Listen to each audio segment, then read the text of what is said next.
Welcome back, everyone. Today, we are jumping straight into a totally fascinating medical explainer that traces a direct line from a tiny, microscopic cellular defect all the way to massive, catastrophic consequences in the human body.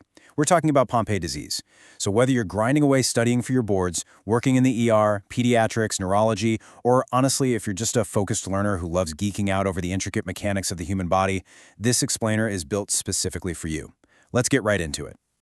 I want you to picture this. An infant is born, and they appear perfectly healthy, completely normal at birth. But within just a few short months, a really terrifying transformation starts to happen. The baby's muscles become profoundly weak. Feeding, which should be natural, becomes an exhausting chore. Breathing gets visibly labored, and their heart? It becomes enormously enlarged. Historically, without any treatment, so many of these infants tragically didn't even make it past their first birthday. And you know what's absolutely mind-blowing about all of this? This rapid, system-wide failure happens because of the absence of just one single enzyme hiding inside these tiny cellular structures called lysosomes.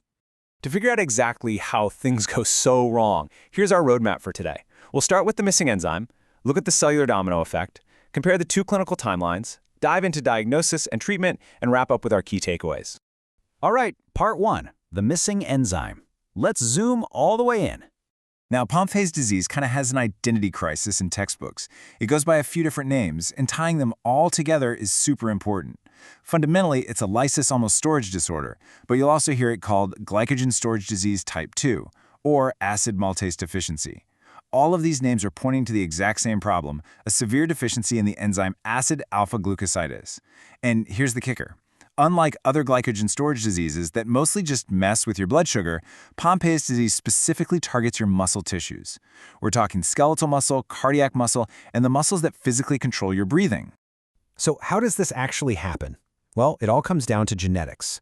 The defect is right there in the GAA gene, which is the exact gene responsible for making that crucial acid alpha-glucosidase, and it follows an autosomal recessive inheritance pattern. Basically, if both parents are carriers, every single pregnancy comes with a roll of the genetic dice.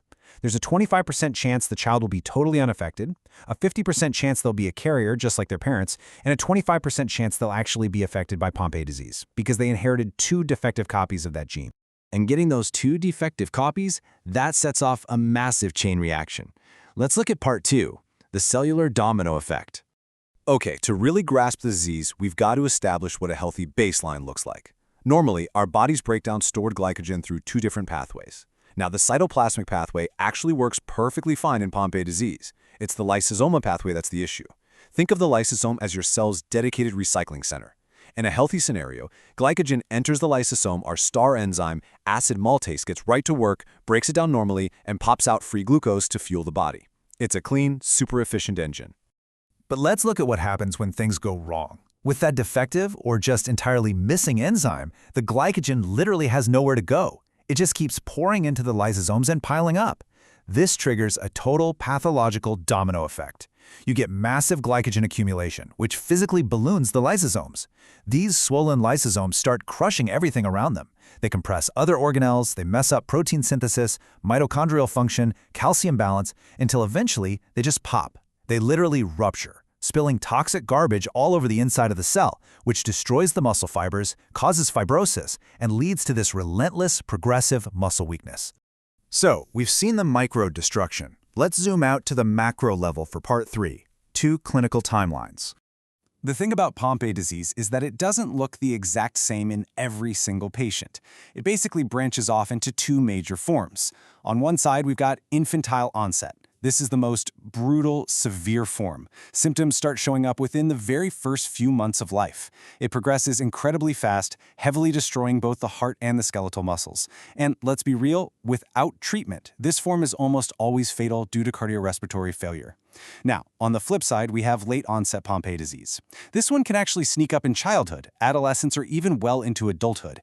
It's a much slower burn. The heart is usually spared, and instead, the disease goes after skeletal muscles and the respiratory system, often showing up first as sleep-disordered breathing and eventually leading to progressive respiratory failure.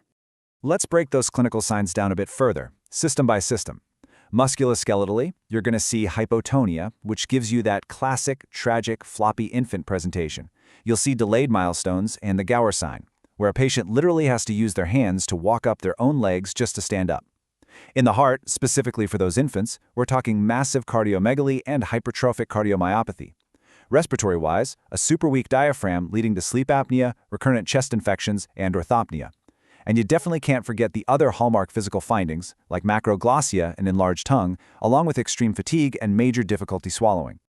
Knowing what to look for is huge, but it's only half the battle. Let's shift into clinical action with Part 4, Diagnosis and Treatment.